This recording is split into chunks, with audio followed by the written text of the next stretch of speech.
O primeiro orador inscrito é o senhor vereador, professor Célio Luparelli, que dispõe de 10 minutos.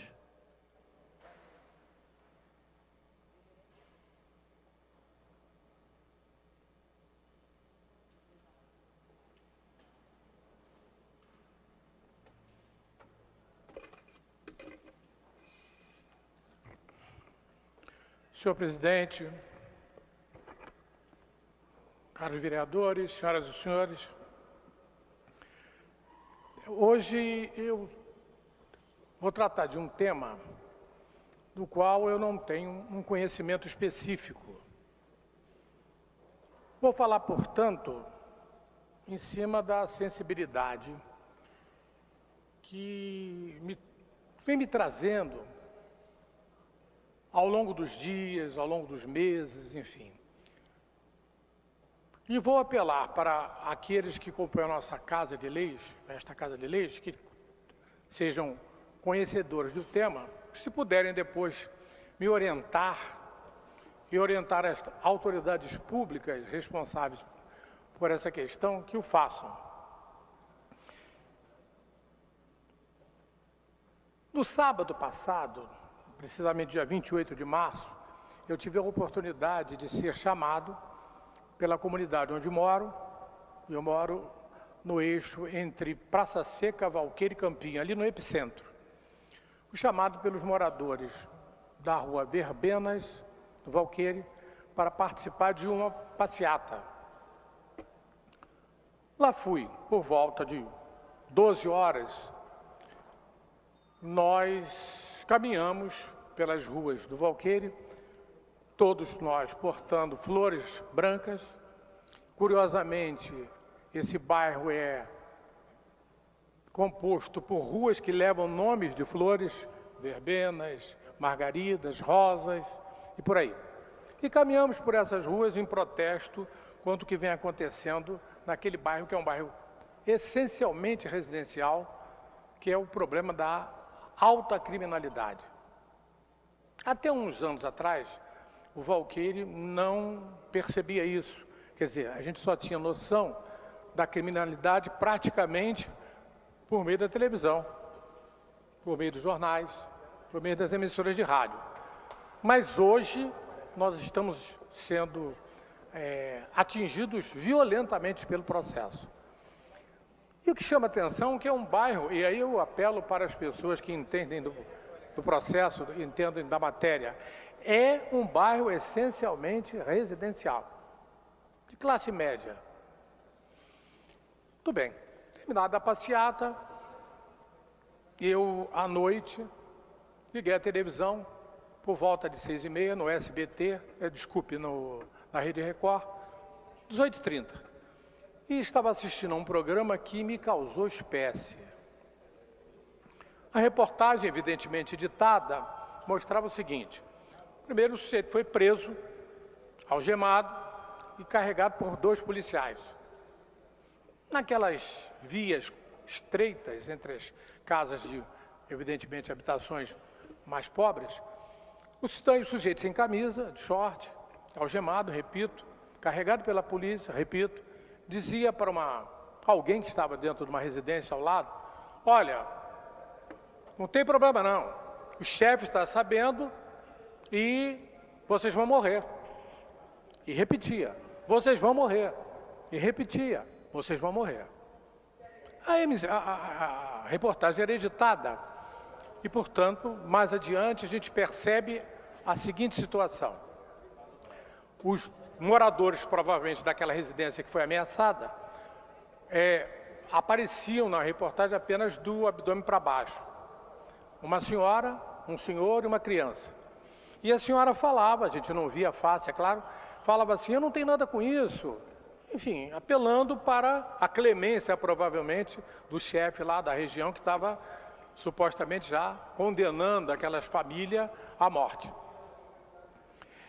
E seguiu-se o processo, a reportagem seguiu, e o locutor disse o seguinte: a polícia foi ao local, porque aqueles moradores saíram da residência portando apenas documentos, mais nada.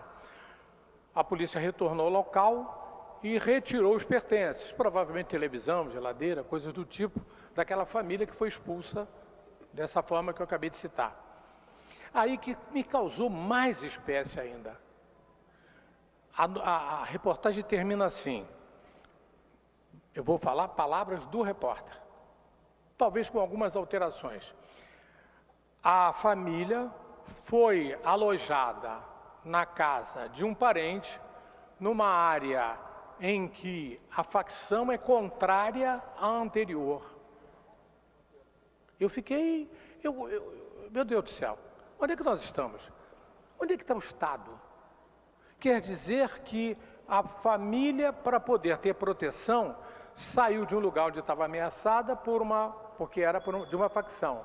E o Estado, os agentes do Estado levaram essa família para um outro lugar, protegida por outra facção.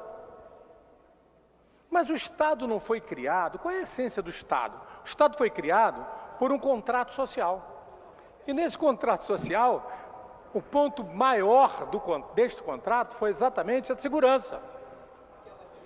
Não foi, infelizmente, saúde, educação. A origem do Estado é a origem do contrato social para dar segurança. E nós não temos.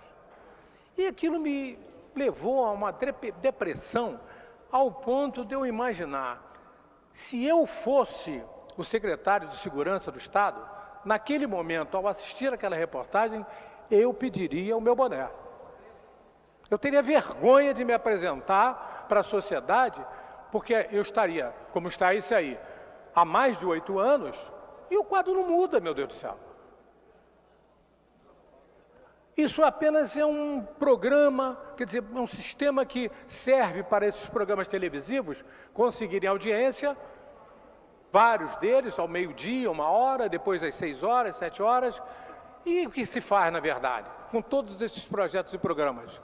Claro que eu venho aqui, repito, não entendo segurança pública, não tenho essa formação, mas como cidadão eu tenho que protestar, e como representante dos cidadãos, mais ainda. Comecei a prestar atenção em outros detalhes e tem aqui alguma coisa que chama atenção. Por exemplo, no Extra, tráfico e milícia disputam espaço à bala em conjuntos do Minha Casa e Minha Vida em São Gonçalo e na Baixada Fluminense. As mortes são o ápice de uma guerra entre traficantes e milicianos pelo controle do condomínio.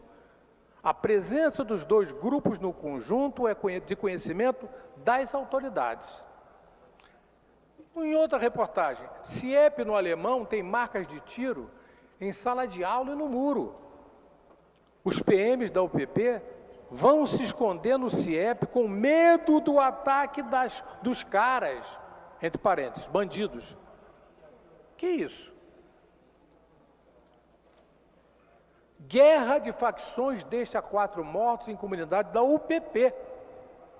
2 facções criminosas estão disputando o controle do tráfico de drogas na Mangueira. Na madrugada do último sábado, 2 homens foram baleados em confronto entre as facções. E não para aí. Levantamento mostra superlotação nas 9 unidades do Degase. E os números assustam. Aqui diz o seguinte: a situação mais dramática é do Educandário Santo Expedito, em Bangu. Há lá 232 vagas, mais 274 internos, ou seja, 18% a mais que o notável, que o permitido.